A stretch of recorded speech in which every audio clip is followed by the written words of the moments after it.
Salut les petits loups, bienvenue dans cette nouvelle vidéo. Alors je me suis permis d'avancer en off, histoire d'avancer un peu plus vite parce que effectivement ça peut vous paraître un peu rébarbatif et ça l'est parce qu'on a dû repartir d'une nouvelle base, d'un nouveau châssis comme vous avez pu le comprendre. Et je dois vous dire qu'on a une excellente surprise puisque effectivement je me suis permis de nettoyer le cadre en grosse partie pour voir les parties qui étaient vernies et le travail qui nous restait à faire. Et je dois vous dire que c'est plutôt une bonne surprise, puisque une grosse partie du châssis est dévernie et il reste effectivement des parties à retravailler, mais ça devrait se faire assez facilement. Je ne suis pas forcément inquiet. Et ensuite, on a une seconde étape à réaliser, c'est démonter l'ensemble des éléments, puisqu'une partie des éléments va partir en peinture chez notre ami Aérographe Fokker. Je parle des T, je parle des fourreaux. Je pense qu'on prendra les fourreaux inférieurs de l'autre moto, puisqu'ils sont en meilleur état, à contrôler quels sont les fourreaux supérieurs qui sont en bon état, je pense, de cette machine pour le coup, donc on va faire un mix et on va ensuite envoyer l'amortisseur, la biellette d'amortisseur et la fixation des trilles arrière. Donc du coup on perd pas de temps et on enchaîne. Et par contre je peux vous inviter à rester jusqu'à la fin de la vidéo puisque j'ai une grosse surprise pour vous et ça devrait être cool. Première des choses que je vais démonter, ça va être les tendeurs de chaîne. C'est plutôt simple et ça va permettre d'avoir quelque chose de fini parce que comme ça c'est pas forcément très esthétique, mais du coup ceux qui ont des bras alus comme celui-ci, vous savez que c'est plutôt simple. Une vis BTR et c'est parti. Et après on va pouvoir démonter la roue. On va essayer de faire un projet picobello, comme on n'a pas fait depuis très longtemps.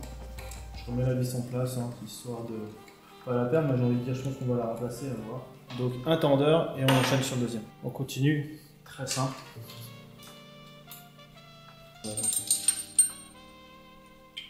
Visuellement, je pense que vous pouvez le voir, elle est clairement en meilleur état. Bon, la brossure est un peu sale et avec le produit de nettoyage que je vais utiliser, du coup il marque un peu, mais c'est un détail. Elle est vraiment très propre cette machine. Du moins quand on la compare à l'autre et surtout avec l'âge qu'elle a. On enchaîne avec l'axe de roue. Et on va mettre un peu de force. Le grittage il mérite un petit peu de nettoyage. Je vais tout tomber, c'est tout en silence.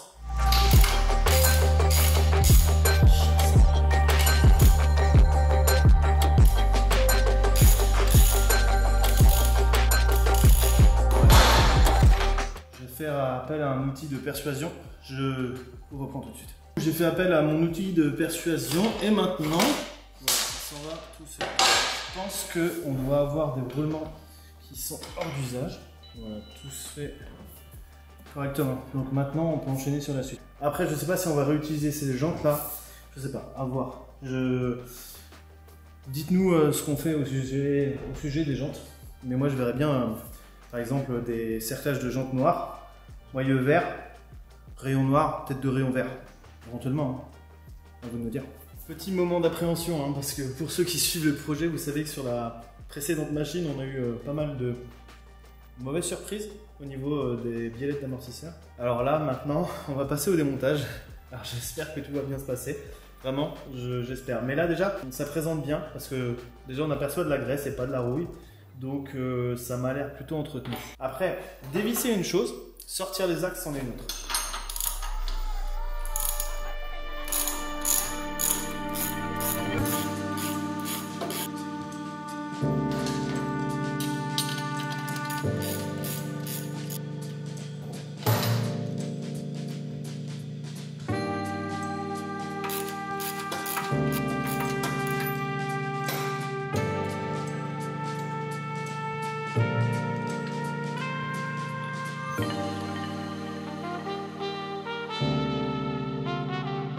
Enchaîner avec le gros oscillant. Alors pour le coup pas de surprise parce que de toute manière il a déjà été démonté pour enlever le moteur.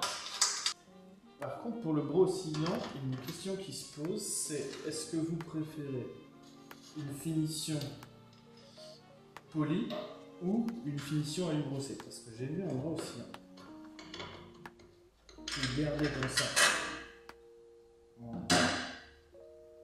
en alu brossé et franchement c'est vraiment chouette. Et ça contraste bien avec le cadre du coup ça rend le cadre encore un peu plus shiny je trouve.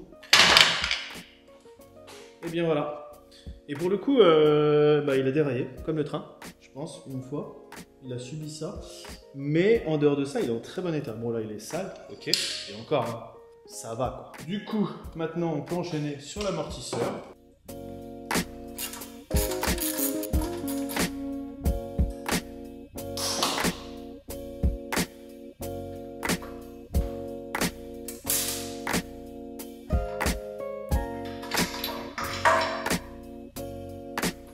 Et voilà, petit amortisseur de DRD, tranquille. Donc là, il va falloir qu'on démonte le ressort pour la peinture et qu'on envoie bah, du coup tous ces éléments-là en peinture parce qu'ils sont un peu pas très propres, quoi.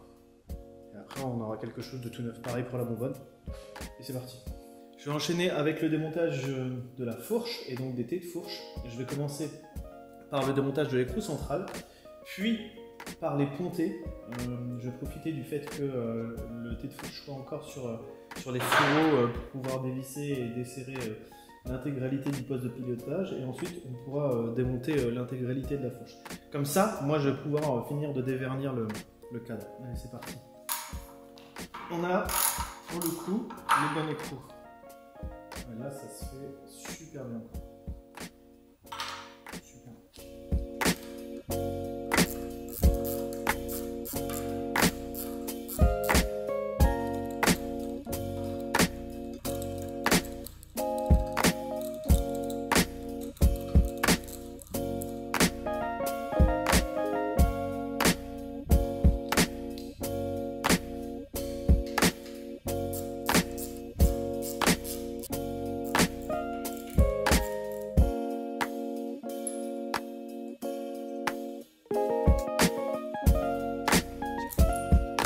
Maintenant, la magie devrait opérer, hein. C'est très simple. On démonte les vis du thé supérieur et il devrait sortir tout seul.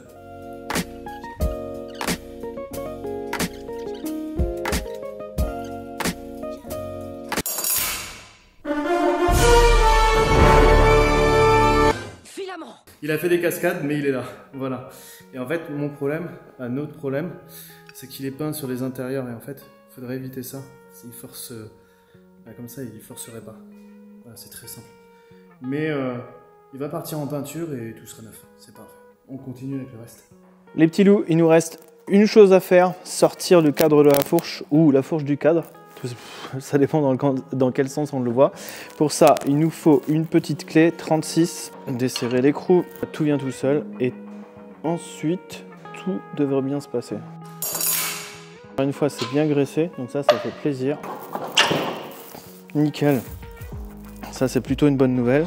Le problème c'est que je suis tout seul aujourd'hui. Mon problème dans l'histoire, c'est que j'ai peur de faire tomber la fourche. Mais c'est ok. On se retrouve avec la fourche d'un côté et le cadre de l'autre. Voilà, ça c'est bon. Et je vais poser ma fourche. Du coup, moi ce que je vais faire, c'est que je vais travailler en off. Je vais passer un petit peu de potion magique sur le cadre pour finir de le dévernir. Démonter les cale-pieds, voilà, c'est une démarche plutôt simple à réaliser où j'ai pas besoin de vous montrer ça. Et je vais aussi m'occuper de démonter les fourreaux, enfin préparer les différentes pièces pour les envoyer en peinture. Et on se retrouve pour la surprise dont je vous ai parlé. Les petits loups, je vous parlais d'une surprise. La surprise, elle est là. Elle s'appelle Yann. Yann, salut. Enchanté, ça va? Très bien, merci et toi? Alors du coup, Yann, c'est l'ancien propriétaire de la première derby DRD03 qu'on a acheté. Exactement. Que vous avez vu en vidéo, qu'on a été chercher en vidéo et qui se retrouve ici. Alors du coup, toi, a priori, tu as vu la vidéo. Ouais, j'ai vu la vidéo et ça m'a un peu fait mal au cœur de la voir dans cet état-là. Tu nous as contacté d'abord. Ouais, déjà, parce que du coup, pour le coup, vu que j'ai vu dans votre vidéo que vous voulez voir l'ancien proprio, savoir l'histoire de la moto, et vu que pour moi, cette moto, j'ai une très très longue histoire dessus, donc j'ai préféré vous contacter. Et comme ça, ça vous fait un peu de contenu aussi. Tout à fait. Du coup, on va pouvoir partager l'histoire de cette derby DRD03 Voilà. avec les loulous. Exactement. Et après, moi, l'idée, ce que j'aimerais bien, parce que du coup, ça ne sera pas celle-ci, comme En fait, vous l'avez vu, le jour où on tourne cette vidéo, c'est le jour où on dévoile qu'on a acheté une autre Derby des DRD03. Tu me suis? Mais là, je te suis, t'inquiète pas. Parfait. Ça nous permet de rebondir là-dessus. Tu vas nous expliquer l'histoire. Et l'autre Derby DRD03 sera la Derby définitive. Après, la Derby que toi, tu avais, donc la première, va nous servir à pouvoir compléter cette deuxième Derby. Et après, moi, mon souhait, c'est d'inviter en fait tous les propriétaires des derbies qu'on a achetés. Donc il y aura toi, il y aura certainement Océane, il y aura la personne à qui on a acheté la moto et aussi l'ancien propriétaire de la derby qui est là-bas. Voilà. Du coup, une fois qu'elle sera terminée, ça serait cool. Et pour ça, j'ai une petite idée parce que théoriquement, le release de la DRD 03 qu'on va faire, on va la dévoiler à Lyon. En fait, vous ne la verrez pas directement en vidéo. Et donc l'idée, moi, c'est de vous faire venir à Lyon et de la découvrir sur le stand Maxi Scoot, sur le salon de Lyon. Parce que ça, c'est une petite exclue. Nous serons présents au salon de Lyon, donc qui aura lieu au mois de février. Ah oui, c'est vrai que c'est pas au mois de mars cette année. Non, c'est pas au mois de mars, ça a avancé de 2 ou 3 semaines. Ouais, je crois que c'est une première qu'ils font en février. Ouais, c'est la première. D'habitude, c'est toujours début mars. Exactement. Donc, oui. Et du coup, c'est le week-end de la Saint-Valentin, c'est du 13 au 16 février, ça peut être un beau cadeau de Saint-Valentin. Ouais, du coup. Que... Je vois le public derrière qui réagit, qui se dit allez, c'est parti, salon du dévoué. Bref, enchaînons, parce que du coup, je crois que tu as beaucoup de choses à dire sur cette derby, et du coup, je vais te laisser parler. C'est une très longue histoire cette derby, parce que du coup, on va partir de moi, ma première derby que j'ai eue quand j'étais, on va dire que j'avais 15 ans. Et en fait, j'avais monté un 70 Ersal et je revenais d'une balade et en fait, ma moto a malencontreusement serré et j'ai dû pousser un peu à pied. Et en fait, 2 jeunes sont venus avec leur 50, dont la DRD03 dans son état d'avant. Et en fait, il m'a proposé de me faire du cale-pied jusqu'à chez moi pour m'aider. Du coup, il m'a poussé. Quand il est venu, moi j'avais un petit atelier où je faisais toutes mes réparations, mes prépas. En échange, je lui ai proposé qu'on devienne amis et de l'aider quand il doit faire des préparations, des réglages, s'il a besoin de pièces, d'où mes quelques connaissances que j'ai pour récupérer des pièces. En fait, j'ai appris quelques mois après qu'il l'a vendue. Pour le coup, j'étais un peu dégoûté parce que même moi, une 03, j'en ai toujours voulu une. Mais 4 mois plus tard, on cherchait, moi et mon frère, vu qu'on est toujours à 2 pour faire nos projets. On est tombé sur l'annonce de la moto, mais qui était complètement démontée. Donc je pouvais pas savoir que c'était elle. Et du coup, Tu veux la racheter? Elle est complètement démontée. Bon là comme ça non, parce que ça m'avait pris trop de boulot de la refaire. Je l'ai récupérée chez un vieux monsieur dans une cave et complètement démembré. Il y avait juste le châssis avec les jantes et un guidon dessus. Et le moteur était posé à côté, démonté et carénage tout aussi à côté. Du coup je suis allé récupérer tout le lot, je l'ai ramené chez moi, je l'ai restauré complètement. J'ai passé énormément de temps sur le polissage du cadre pour récupérer le chrome. On va dire que je ne savais pas qu'il y avait des produits qui existaient pour déchromer. Et en fait, j'ai fait d'une manière avec une paille anti-ray et un décapeur thermique. Et un seul côté, ça me prenait 7 heures de travail. À peu près. Juste la poutre là? Juste la poutre. Ouais. La poutre et un peu une patte et un peu le cale-pied. Ça me prenait 7 heures de boulot. Donc du coup, j'ai pris à peu près 2 à 3 jours pour récupérer le chrome complet. Ensuite, je me suis attaqué au moteur. J'ai eu de sacrées surprises en démontant le moteur, mais on va dire rien d'alarmant. Et j'ai eu du coup pour projet de le remonter d'origine, mais avec un 50 Ital Kit, et avec des pièces qui me restaient dans mon atelier, et pour objectif de la rendre comme dans son jus en DRD03. Vu que j'étais grand fan de la DRD03, c'était la derby que j'ai toujours voulu avoir. Et du coup, je l'ai remonté complet. 6 mois plus tard, je m'en suis séparé parce que du coup, on avait besoin un peu d'argent pour financer d'autres projets, on va dire. Et je l'ai vendu. Mais après, au bout d'1 an, je l'ai retrouvé dans un état, on va dire, moyennement correct. Et j'avais redémonté le moteur, la partie embrayage, parce que le sélecteur de vitesse était malade et j'ai jamais eu le temps, on va dire, où j'avais pas voulu la remonter pour des raisons particulières. Et après, du coup, je dirais une bonne année, au moins 1 an. J'ai revu par la vidéo de Nico sur la chaîne de Maxi Scoot il y avait ma DRD03 chez eux. Et du coup, je me suis dit, pourquoi pas envoyer un mail et leur proposer que je raconte toute l'histoire de cette moto. Et voilà, toutes ces aventures passées avec. Tout à fait. Et t'as bien fait?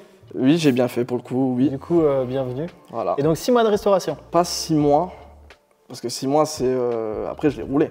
Ouais, tu l'as roulé. Ouais. Voilà, je l'ai aussi rodé, de quoi faire le moteur un peu. Et non, en temps de restauration, on était plus dans les alentours de 4 mois. D'accord. Parce qu'il y a eu le temps que j'ai eu le délai des pièces aussi, surtout du kit déco d'origine. Parce que du coup, le kit déco, je l'ai fait refaire pour la remettre dans le jus. J'aurais bien voulu trouver la selle d'origine de la DRD03, mais bon, pour ceux qui savent, c'est assez compliqué à trouver. C'est dur. Ouais. À part qu'on trouve les bleus, mais les rouges, impossible à trouver. Mais du coup, tu sais pourquoi toi, quand tu as acheté la moto, tu sais pourquoi elle était en fait à poil? Parce que le vieux monsieur qui l'avait racheté voulait aussi la refaire, mais pour des raisons qu'il a eues, il n'a pas pu et du coup il s'en est séparé. D'accord. Et cette moto, elle a toujours été en Moselle? Voilà, toujours dans le 57, elle n'a jamais bougé. Ok. Elle a toujours été ici. Et donc toi, tu as fait quoi de base dessus quand tu l'as racheté? Explique-nous, ça peut être intéressant. Du coup, j'ai récupéré tout le chrome du cadre, j'ai récupéré le chrome des jantes aussi qui était complètement... c'était même plus chromé, c'était terne. J'ai refait le moteur complet. J'ai remonté une boîte à air d'origine, j'ai tout remis d'origine. J'ai monté mon pot Technigas qui me restait. Je l'ai brossé pour qu'il redevienne tout couleur métallisée. J'avais monté une cartouche Voca Racing aussi dessus. Parce que le rouge passait bien du coup avec la couleur de la 03. Guidon chromé, j'avais mis. J'avais refait tout le faisceau électrique aussi dessus, qui était complètement pourri. Je l'ai remis complet à neuf. J'avais fait d'autres dessus. Kit embrayage, je l'avais changé aussi dessus parce qu'il était tout collé et il était mort. Le changement des pneus, tout, j'avais tout remis en ordre en fait. Ok. De toute façon, comme Yann vous l'a dit, on va l'illustrer en photo, vous aurez les détails. Et voilà. Et du coup, tu as retrouvé quelqu'un qui pouvait refaire le kit déco. Oui. Parce que toi, tu m'as dit en off que tu avais fait repeindre les carénages. Ouais, ça, les carénages, du coup, ils étaient en sale état. On les a fait remastiquer, repeindre, d'où dans la dernière vidéo que tu avais vu que certains carénages étaient verts. Parce que de base, les carénages étaient verts et certains flancs étaient blancs. Et du coup, pour la remettre dans le jus, et vu que les carénages de DRD03, c'est pas donné, on va dire, et c'est compliqué à retrouver. Aujourd'hui, ouais, c'est ultra compliqué. Donc j'ai préféré les faire refaire et les repeindre. Ça me prenait moins de temps, on va dire. Ouais. Je l'ai roulé, oui, pendant 6 mois à peu près. Le temps de faire le rodage tranquille, après d'en profiter aussi un peu. Ok. Et puis voilà, après j'ai dû m'en séparer. Et du coup, elle se retrouve ici. Voilà, du coup elle se retrouve ici. Elle se retrouve ici. Après 2 propriétaires, elle se retrouve ici. D'accord. Bah écoute, nous, c'est pas celle qu'on va faire gagner. Mais elle va avoir une nouvelle vie chez nous. Vous la verrez certainement plus tard. Mais dans un premier temps, on doit s'occuper de l'autre, cette moto qu'on va vous faire gagner. Et voilà, mais en tout cas, merci d'être passé. Voilà. Merci de nous avoir expliqué un petit peu l'historique de cette machine. Mais de rien, Nico. J'espère que la petite visite t'a plu. Oh oui, ça m'a plu. Et puis j'espère que tu suivras l'aventure de cette derby. Et puis au plaisir de te revoir, de te représenter le concept terminé, tu vois. Parce que là, on repart de loin. Là, je la regarde en même temps. Oui, c'est vrai que... Mais c'est plutôt prometteur. Toi, tu verrais quoi comme config d'ailleurs sur la machine? Après, vous montez beaucoup de stage 6. Moi, j'aurais plus vu quelque chose à l'ancienne. Okay. Pour les puristes, après un de DRD03, j'aurais plus vu un moteur à l'ancienne, style Bidalo ou Pro Race. Pour toi, on devrait partir sur un projet de puriste, genre carénage full origine. Pour moi, vu que je suis fan de 03, oui, parce que c'est quand même rare d'en trouver aussi en si bon état. Moi, je partirais plus de remettre d'origine, le kit déco d'origine, et après, à la limite, de faire un moteur full stage 6. J'ai un peu peur voilà, du fait qu'on va te briser le cœur. Ça dérive. On va te briser le cœur. Ça dérive complet du but. Ouais, on n'est pas parti sur une machine de puriste. On est parti sur une machine plaisir. Voilà. Là, c'est le mot. C'est l'objectif. On va faire quelque chose de vraiment énervé. Moi, dans le terme stage 6, j'aurais vu un style kit déco 03, mais modifié à la stage 6. Ça pourrait être sympa. Ça pourrait être sympa, parce que du coup, on resterait dans le jus de la moto, mais on passerait du coup sur du stage 6. Ça, moi, je trouve que ça rendrait bien. Ouais, mais du coup, les plans sont faits. Ouais, les plans sont sûrement déjà faits. Les plans sont faits. Je peux pas te le montrer, malheureusement, mais les plans sont faits, le kit déco est fait, les carénages sont là. Il faut qu'on fasse le moteur et voilà. Mais je pense que ça devrait te plaire quand même. Oui. Bah, du moins, j'espère. Je l'aurais bien vu après en machine de run quand même. Ça, en tout cas, elle verra plus la route, ça c'est sûr. Ah oui, bah ça, je me doute. Et ça devrait être un beau projet. En tout cas, j'espère qu'elle te plaira. Oui. J'espère qu'elle vous plaira aussi, les petits loups. Je pense la revoir d'ici là, si vous faites des événements sur circuit ou Bien comme sûr, ça. bien sûr. Moi, je viendrai avec mes motos et je la reverrai. De toute façon, t'es pas très loin. Non, je ne suis pas très loin pour le coup. Donc, on aura la possibilité de se revoir. Oui, et voilà. t'inviter. Ou même, je sais pas, peut-être faire des présentations ou Tout à fait. de mes autres motos. Vu que je fais plein d'autres motos aussi, je restaure comme la 03. Ben, c'est parti de la 03 de mon idée de restaurer plein d'anciennes motos. Bon, bah voilà, peut-être que vous reverrez Yann. Dites-nous Oui, si voilà. vous voulez revoir Yann et son frère avec leurs Exactement. multiples machines. Ah oui, ça, de toutes les années. Yann, merci beaucoup. Merci d'être venu. Merci Nico. À la prochaine. Allez. Hein. Les petits loups, vous savez que vous pouvez nous retrouver sur tous les réseaux, à savoir Facebook, Instagram, TikTok, Snapchat, YouTube. Le petit pouce vers le haut, Voilà. le petit pouce vert qui fait plaisir. Abonnez-vous. Et puis, on se retrouve très prochainement pour une nouvelle vidéo. Ouais, exactement. Ça roule? Allez. Allez, ciao. Au revoir. J'ai beau être matinal, j'ai mal.